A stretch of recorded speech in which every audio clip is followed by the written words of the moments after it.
Welcome back to News OK Studios. I'm higher education reporter Adam Kemp. I'm joined today by the University of Oklahoma's new interim president, Joe Harroz. How are you doing? Doing well, thanks. Awesome. Busy few days for you. It has been a busy few days. How has it been, and how are you feeling now? Yeah, honestly, it's been a lot of things. It's been thrilling and dizzying and exciting, but mainly it's been fulfilling. I had a chance Friday. It was a late night Friday, as you know, into Friday morning, and spent Friday day in Norman and Oklahoma City talking to faculty and staff and students and alumni. And it was just exhilarating. I've been around for a while, but not in this role, and it was an exciting day. You kind of come into OU at an interesting time, to say the least.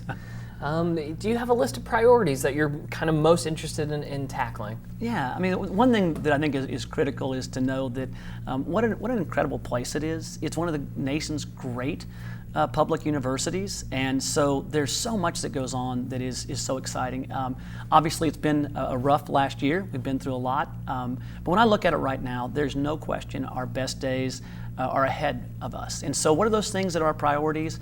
Number one, continue the hard work that's been done on the finances to make sure that we have great financial integrity. That's absolutely essential. We want to continue to make the Health Sciences Center the provider of choice. There's huge opportunity in and around that. We're going to make sure we address in a very proactive way, making sure diversity is a strength for us, not a weakness, but a strength.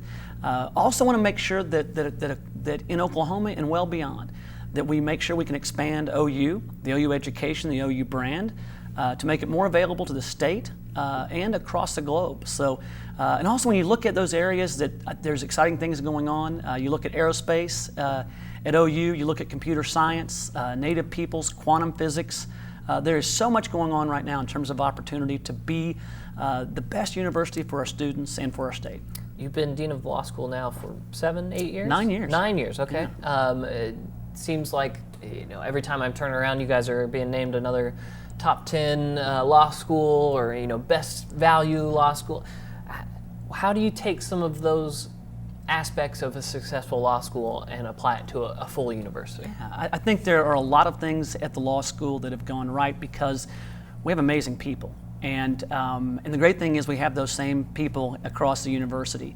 A lot of the principles that we stuck by are directly applicable. It's this idea that you make sure an education is both excellent and affordable. If it's not both of those, it's not an education worth having. And so you have to be very critical about that idea of do you really have excellence, and is it affordable so that you can truly serve the public research university mission.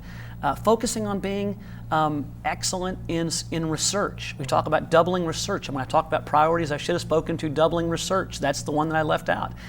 That's essential to a research university. It's realizing disruption exists. There's not just private enterprise that has disruption, but it's also institutions, and making sure that makes us better. We've done things in the law school like going from just one degree to numerous degrees, going into the digital space, realizing that you must hire the best faculty and staff. So I do think there's lots that is applicable and just tremendous opportunity. From people I've talked to, you've been credited as a big-time fundraiser, a person that is able to connect with students, is very personable. How do you put all this together, and how do you use it to your advantage as interim president? Yeah, it sounds like you talked to my mom. So that's good. Honestly, the key point here is that, and this was in the letter that I sent out, and I love this language, that leaders come and go, but institutions remain. And I think the importance of this is to realize it's not about you, it's about the majesty of a great public research university. I think how you're successful is when you answer that question by saying, if the institution succeeds, that's what matters. We have truly amazing people. Our students are stunning. And so I think that I succeed by being crystal clear that it's not I, but it's we. Building an institution that prides itself on inclusion and diversity, what are some of the first steps towards doing that? There's just been a lot of talk about that lately within the past year at OU. Right. Step one is to recognize and be honest. Recognize it's been a tough run for us. And that we have to go change the narrative and make sure people know what we actually have, which is an incredibly vibrant and caring community, that those examples that have popped up are the worst of us and they aren't us, and to make sure that we're proactive about this, to make sure that we walk out in a very clear way and recognize that in society as a whole, there's an effort to make sure that we use our differences as a way to drive a wedge between us, that headwind is out there, and then we have to do the opposite and make sure it's our strength. And that means not hoping the next incident doesn't occur, but being honest, forthright, and being proactive, and making sure that we communicate, that we're clear, that we have programs that make sure that we understand each other, and that we make it our strength. Ongoing investigation by the Jones Day law firm into former President Boren. You have, I believe, said you will not be involved in that. Can you take me through that decision? Yeah, the board made it very clear when they brought me in that they wanted me to be forward-looking and to have nothing to do with the Jones Day investigation.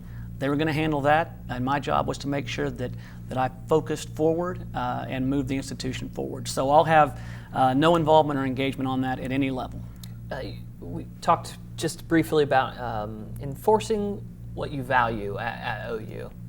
What are those values? Yeah, I think that's part of our conversation. But things that we value for sure, we value education.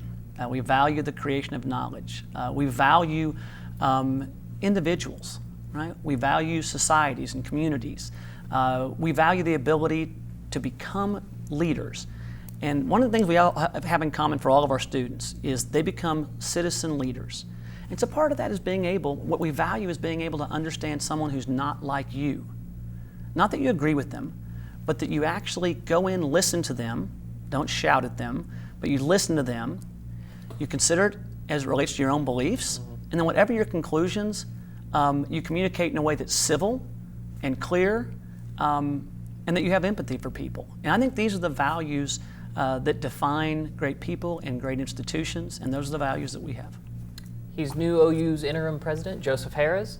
I'm Adam Kemp. For more information on what's going on at OU and in all of higher education, visit us at newsok.com and every day in the Oklahoman.